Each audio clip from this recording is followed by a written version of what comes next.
नमस्कार माझ्या मित्र आणि मैत्रिणींनो, मी डॉक्टर मनीषा. आपण आज बघूया की शरीर आणि मन हे या दोघांचा एकमेकांशी किती जवळचा संबंध आहे किंवा ते एकमेकांशी पूरक आहेत. आणि everything in universe is energy. तर आपण बघतो की एवढे सारे आजार आहेत की त्याचे कारण शोधणे अवघड आहे, मात्र ते गरजेचे आहे. बरेच आजार हे मानसिक असतात, तर काही शारीरिक असतात. आणि मानसिक आजारामुळे त्याचा परिणाम शरीरावर होतो आणि शारीरिक काही गोष्टी त्या मनावर पण परिणाम करतात. काही शारीरिक आजार झाले तर त्याचा पण परिणाम मनावर होतो. उदाहरणार्थ टेन्शन किंवा स्ट्रेस वाढले म्हणजेच हे मनोबल आपलं कमी झालं आहे, स्ट्रेस वाढला आहे किंवा प्रेशर वाढलं आहे. म्हणजे या मेंटल गोष्टीचा ॲटोमॅटिकली शारीरिक आजारामध्ये याची म्हणजे काही आजार याच्यामुळे निर्माण होतात. उदाहरणार्थ BP झालं, डायबिटीज किंवा बऱ्याच आजारामध्ये स्ट्रेस हा कारणीभूत असतो शारीरिक कुठल्याही आजारामध्ये. आणि बरेच ऑटोइम्यून डिसीज स्ट्रेसमुळे पण निर्माण होतात. तेव्हा आपल्याला यासाठी स्ट्रेस किंवा मानसिक आजारांवर, मानसिक गोष्टींवर, स्ट्रेस किंवा टेन्शन याच्यावर पण उपाययोजना करणे गरजेचे आहे. आणि समजा मन शांत आहे आणि फिजिकली शारीरिक आजार आहे, तेव्हा याचाही परिणाम मनावर होतो. उदाहरणार्थ आपला शारीरिक कुठला आजार झालेला आहे तेव्हा आपण अनस्टेबल होतो, आपल्याला त्रास होतो, मनाला म्हणजे शरीराला जरी वेदना झाल्या तरी मनालाही त्याच्यावर परिणाम होतो. माइंड आणि बॉडी या दोघांना नीट ठेवण्यासाठी दोघांवर कंट्रोल ठेवणे गरजेचे आहे. आणि सर्वप्रथम हे कंट्रोल ठेवण्यासाठी कोण कारणीभूत ठरेल तर आत्मा. कारण की मी आत्मा आहे आणि आत्माचेच पुढे शरीर आणि मनवर कंट्रोल ठेवण्याचं कार्य ती करते आत्मा. हेल्थ चांगली ठेवण्यासाठी social, emotional, mental, physical, spiritual world health ऑर्गनायझेशननी जे स्वास्थ्याची व्याख्या सांगितलेली आहे, तर ह्या सोशल असेल, इमोशनल असेल, मेंटल, फिजिकल, स्पिरिच्युअल ही सगळे हेल्थ चांगलं असणं म्हणजे स्वस्थ असणं होय. म्हणून या सर्वांचं बॅलन्स ठेवणं फार गरजेचं आहे. परंतु आज व्यक्तींना थांबण्यासाठी वेळच नाही, स्वतःसाठीही वेळ नाही. फार शारीरिक आजार झाल्यावर थोडंसं कॉन्सन्ट्रेशन होतं किंवा मानसिक आजार झाल्यावर होतं. पुढं इमोशनल, स्पिरिच्युअल, सोशल या गोष्टींकडे पहिल्या काळामध्ये तरी थोडंफार लक्ष दिलं जायचं किंवा भरपूर लक्ष होतं. पण आज या गोष्टींकडे अजिबात लक्ष नाही. खूप कमी लोकांचा सोशल गोष्टीकडे किंवा इमोशनल किंवा स्पिरिच्युअल गोष्टीकडे इंटरेस्ट असतो. काही 40-50 वर्षानंतरच स्पिरिच्युअल गोष्टीकडे वळावे असं एक त्यांनी समज करून ठेवलेला आहे. आणि सोशल गोष्टीकडे वळण्यासाठी वेळच नाही आहे. आणि इमोशनल आपल्यासाठीच वेळ नाही तर दुसऱ्यांच्या इमोशनल गोष्टीत किंवा बाकी आपल्या घरातल्या बाकी गोष्टी इमोशनल गोष्टीत लक्ष द्यायला सुद्धा व्यक्तींना वेळ नाही आहे. हरी वरी करी. हरी म्हणजे घाई गडबड, वरी म्हणजे चिंता आणि करी म्हणजे भोजन. बस यामध्ये माणूस गुंतून गेला आहे. त्यामुळे आजाराचे प्रमाण वाढते आहे. आजाराचे कारण सोडून, म्हणजे आजाराचे कारण मेन व्हायरसेस किंवा बॅक्टेरियाज हे जरी असले तरी बाकी पण मेंटल गोष्टीमुळे होणारे आजार, मनामुळे होणारे आजार ह्याच्याकडे पण आपल्याला दुर्लक्ष करता येत नाही. किंवा इमोशनलमुळे बरेच इमोशन दबल्यामुळे सुद्धा आपल्याला बरेच मानसिक आजार होतात. सोशल गोष्टीमध्ये आपण इन्व्हॉल्व होत नाही, मन मोकळं होत नाही किंवा सोशल गोष्टीत इन्व्हॉल्व झालं तरी बऱ्याच अंशी तो मनावर चांगल्या पद्धतीने कार्य करतो, आपण खुश राहतो, आनंदी राहतो. पण या सगळ्या गोष्टींमुळे सुद्धा, या गोष्टी आपण लक्ष देत नसल्यामुळे सुद्धा आपल्या हेल्थवर परिणाम होत आहे, हे आपल्याला याची जाणीवसुद्धा नसते. यासाठी मेडिटेशन करायचे, मनासाठी आपल्याला मेडिटेशन करायचे. मग यासाठी आपल्याला खरं तर जंगलात जाण्याची गरज नाही आहे. जिथे आहे तिथे आपण करू शकतो, जी जशी परिस्थिती आहे त्या पद्धतीत आपण मेडिटेशन करू शकतो. आणि पुन्हा याच्यामध्ये कुठल्याही वयाचं बंधन नाही, लहान मुलंही करू शकतात आणि मोठे छोटे सर्वजणच करू शकतात. कारण की बऱ्याच आजारांमध्ये मेडिकेशनसोबत म्हणजे औषधांसोबत मेडिटेशनची सुद्धा गरज असते. आपल्याला लॉ ऑफ अट्रॅक्शन आणि लॉ ऑफ फेथ हे रूल्स म्हणजे सायन्समध्ये जे आहेत ते रूल्स हे माहिती आहेत आणि मेडिटेशन या दोन्हीला इन्फोर्स करतो, म्हणजे अंमलात आणतो. उदाहरणार्थ एखादा व्यक्ती आहे, तणावग्रस्त स्थिती आहे आणि त्याची शुगर वाढली आहे, म्हणजेच डायबिटीस त्याला डायग्नोज झाला आहे आणि त्याने डायबिटीसची औषधं चालू केलीत. पुढे आणखीन त्याचा आहार विहार किंवा स्ट्रेस वाढला आणि पुढे आणखीन तो डायबिटीस खूप वाढत गेला आणि इन्सुलिनची वेळ आली, म्हणजे टाईप 2 डायबिटीसकडून तो टाईप 1मध्ये गेला. आणि पण तरीही शुगर कमी होईलच असे सांगता येत नाही, किंवा टाईप 2मध्ये पण त्याची शुगर खूप जास्त वाढलेली आहे, किंवा टाईप 1मध्ये तो गेलेला आहे इन्सुलिनची. म्हणजे कुठल्याही दोन्ही डायबिटीजमध्ये त्याचा डायबिटीज जास्त वाढलेला आहे आणि स्ट्रेस वाढतोय, आहार विहार बाकी या गोष्टीकडे त्याचं लक्ष नाही आहे आणि मन तणावग्रस्त आहे, स्ट्रेस सारखा वाढतो आहे. आजकालच्या धकाधकीचा लाईफ आहे, आजची लाईफस्टाईल आहे किंवा बाकी सर्व गोष्टीमुळे त्याचा स्ट्रेस वाढतोय, मन शांत होत नाही आहे. पण मात्र जेव्हा तो ध्यान करेल तेव्हा त्या प्रकारचे संकल्प विचार तो ब्रह्मांडातून अट्रॅक्ट करतो आणि हळूहळू त्याचा विश्वास वाढतो की औषधी ध्यान म्हणजे मेडिटेशन आणि डॉक्टर या सगळ्या गोष्टीमुळे मी नीट होणार आहे.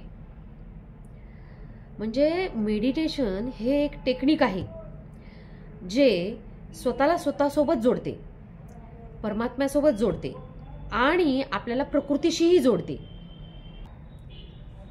मात्र रेग्युलर जे लोक मेडिटेशन करतात ते फक्त मनासाठी, त्याचबरोबर आत्म्याचा पण विचार व्हायला हवा. कारण बरेचसे आजार हे मागच्या काही कर्माचं, पूर्वजन्माच्या आधीच्या कर्माचंही संचित असतं. त्यामुळे काही विकर्म झालेले असतात किंवा त्याचा काही हिसाब किताब राहिलेला असतो शरीराचा पण आपला मागच्या जन्माचा, तो याही जन्मात पुढच्याही जन्मात कंटिन्यू झालेला असतो. त्यामुळे आत्म्याकडे पण आपण लक्ष द्यायला पाहिजे. आणि मनबुद्धी संस्कार हे आत्म्याचे सूक्ष्म शक्ती आहेत, म्हणून मन आणि शरीर याच्या पलीकडे आत्म्यावर पण आपण कॉन्सन्ट्रेशन करून त्याच्यासाठी पण आपण मेडिटेशन करायला हवे. जे की ब्रह्मकुमारी सेंटरमध्ये निशुल्क हे आपल्याला शिकवले जाते. तिथे जाऊन तुम्ही संपर्क करू शकता आणि राजयोग मेडिटेशन 7 दिवसाचा फ्री कोर्स आहे, ते तुम्ही करू शकता. जनरली आपण शरीरासाठी व्यायाम करतो, मनासाठी सुद्धा सध्या म्हणजे मनासाठी जे मेडिटेशन आहे तेही करतो, तसंच आत्म्यासाठी पण विकर्म विनाशासाठी मेडिटेशन असतं, ते करायला हवे.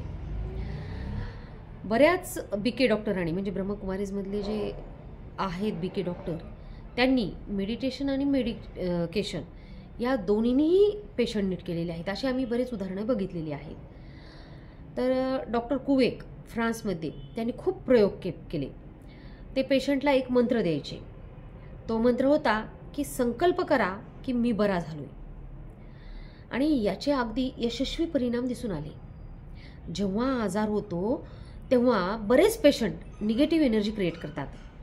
मी आजारी आहे, मग कोण कसा नीट होईल, कधी होईल, मला का आजार झाला, कशामुळे झाला, माझ्याकडे कोण बघेल, मग याच्यासाठी किती खर्च लागेल आणि काय वगैरे वगैरे वगैरे, आणि हा आजार माझा नीट होईल का, आणि मग असाच विचार करत जातो.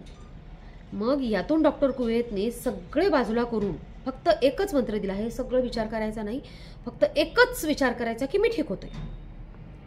आणि यालाच म्हणतात लॉ ऑफ अफर्मेशन. म्हणजे मी ठीक होतोय हे अफर्मेटिव्ह स्टेटमेंट आहे. म्हणजे निगेटिव्हकडे दुर्लक्ष करून आपण फक्त पॉझिटिव्ह विचार करतोय की मी नीट होतोय, बस. बाकी काहीच विचार करायचा नाही आजाराबद्दल आणि कशाबद्दलच, बस मी ठीक होते.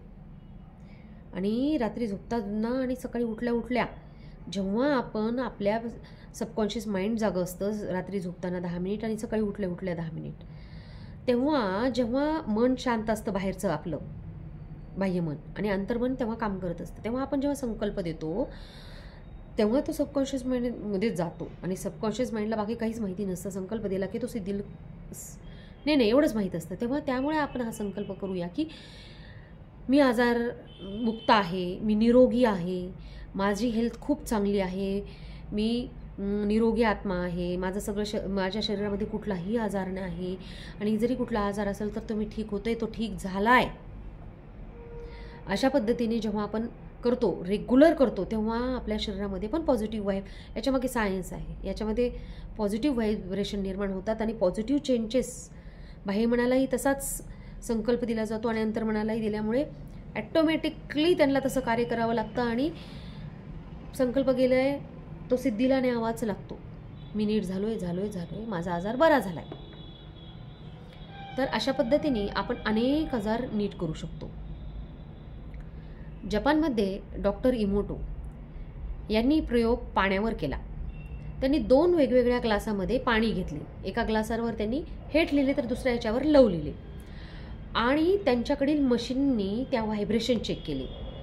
जिथे लव लिहिले होते तिथे सुंदर डिझाईन बनले आणि जिथे हेट लिहिले होते तिथे खराब डिझाईन बनले. तेव्हा मनुष्याच्या शरीरातही जवळपास 60 ते 70% पाणी असते. मग आपण हाच प्रयोग शरीरावर करून शरीरातले अशुद्ध काढू शकतो. कारण की आपलं 60-70% जर वॉटर आपल्या शरीरामध्ये आहे तर ते पूर्ण अट्रॅक्ट करतं. पॉझिटिव्ह व्हायब्रेशन जर आपण क्रिएट केले तर ते तसं अट्रॅक्ट करेल, निगेटिव्ह केलं तर ते तसं अट्रॅक्ट करणार आहे. म्हणूनच आपण ते पॉझिटिव्हली, प्रत्येक गोष्ट आपण पॉझिटिव्हली घ्यायला पाहिजे, पॉझिटिव्हली विचार करायला पाहिजे. मग शरीर आणि मन या सगळ्या गोष्टीवर शरीरावर ते काम करेल पॉझिटिव्ह व्हायब्रेशन्स आणि नक्कीच सगळं सुंदर डिझाईन्स आपल्या शरीरात निर्माण होतील, सगळे आजार बरे होतील, मनाचे, शरीराचे किंवा बाकी सगळं नीट होत राहील आणि आपणही पॉझिटिव्ह आणि चांगले बनत जाऊ, आनंदी, समाधानी, सुखी. हे पूर्ण ह्या सगळ्याचा मूलमंत्र एकच आहे, पॉझिटिव्ह थिंकिंग, सकारात्मक चिंतन. डॉक्टर लुथर बर्बँक यांनी विझॉर्ट ऑफ हॉर्टिकल्चर याच्यामध्ये त्यांनी प्रयोग केले वेगवेगळे आणि त्यांनी कॅक्टसवर 7 वर्ष त्यांनी प्रयोग केला आणि त्यांनी झाडाशी संवाद साधला कॅक्टसशी की त्यांनी असं की असं हे केलं की मी असं झाड निर्माण होतोय की मला काटे नाहीत. रेग्युलर ते संकल्प त्या झाडाला द्यायचे किंवा ते आणि मग काही वर्षानंतर असं झालं की स्पाइनलेस कॅक्टस अक्षरशः ते झाड निर्माण झालं. तुम्ही हे इंटरनेटवर पण बघू शकता. फर्स्ट स्पाइनलेस कॅक्टस आणि यालाच मग म्हणू लागले की first communication with the plant. मग हे झाले कसे तर केवळ संकल्प आणि थॉट आपले विचार याच्यामुळे. थॉट्समध्ये, विचारामध्ये वेव्ज असतात आणि व्हायब्रेशन असतात. जर हे आपण वरील प्रयोगात बघितले की झाडात आणि पाण्यात जाऊ शकतात तर मग मनाच्या संकल्पाने शरीराचे आधार नीट होणारच. मग आपण असे पॉझिटिव्ह संकल्प निर्माण का करू नये. तर मित्रांनो, थॉट्स कॅन क्युअर अस. बस लक्षात ठेवा, हे होऊ शकते ना. नक्कीच. नेचर आणि मन यांचा खूप जवळचा संबंध आहे. आपल्याला माहिती आहे, जे पिंडी ते ब्रह्मांडी. याच न्यायाने आपण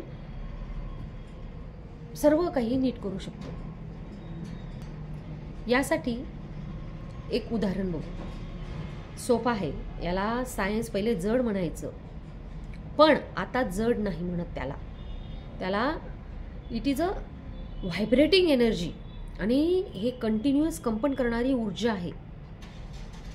यात ऑलरेडी व्हायब्रेशन आहेत. म्हणून याच्यामध्ये जर व्हायब्रेशन असू शकतात निर्जीव वस्तूंमध्ये, तर सजीवमध्ये ऑफकोर्स नक्कीच असणार आहे. मग आमचे विचार, थॉट्स यातही व्हायब्रेशन आहेत आणि हे सूक्ष्म व्हायब्रेशन निरंतर पसरत असतात. तेव्हा आणि जेव्हा हे व्हायब्रेशन युनिवर्समध्ये जातात. त्याच्या युनिवर्स आपल्याला माहिती आहे, जे पिंडी ते ब्रह्मांडी आपले जे पंचभौतिकनी शरीर बनले, बाहेरचे पण तत्व पंचभौतिक तत्व आहेत, त्यात ते जातात. आपले विचार, व्हायब्रेशन्स प्रकृतीशी रिॲक्ट होतात, त्याची रिॲक्शन होते आणि पुन्हा ते रिटर्न आपल्याकडे येतं. जे आपण बाहेर पाठवतो सेम तेच आपल्याकडे येतं. न्यूटनच्या थर्ड लॉनुसार जे पाठवतो एनर्जी तीच आपल्याकडे वापस येते. मग आपण ते पॉझिटिव्हच पाठवलं तर आपल्याकडे ते पॉझिटिव्हच येईल. म्हणून निगेटिव्ह नको पाठवायला वापस, पुन्हा आपल्याला निगेटिव्ह नको आहे. आणि शक्तिशाली पॉझिटिव्ह थॉट्स आपण मनाने क्रिएट करायला पाहिजे. आणि we can influence everything which is around us.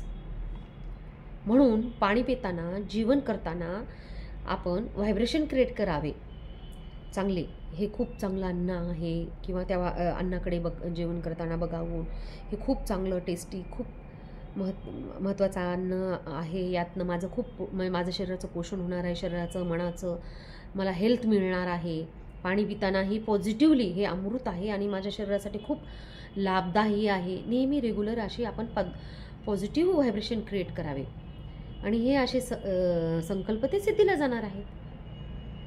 It's like a chemical reaction between thought, nature and circumstances. म्हणून कुठल्याही परिस्थितीवर सुद्धा आपण मात करू शकतो.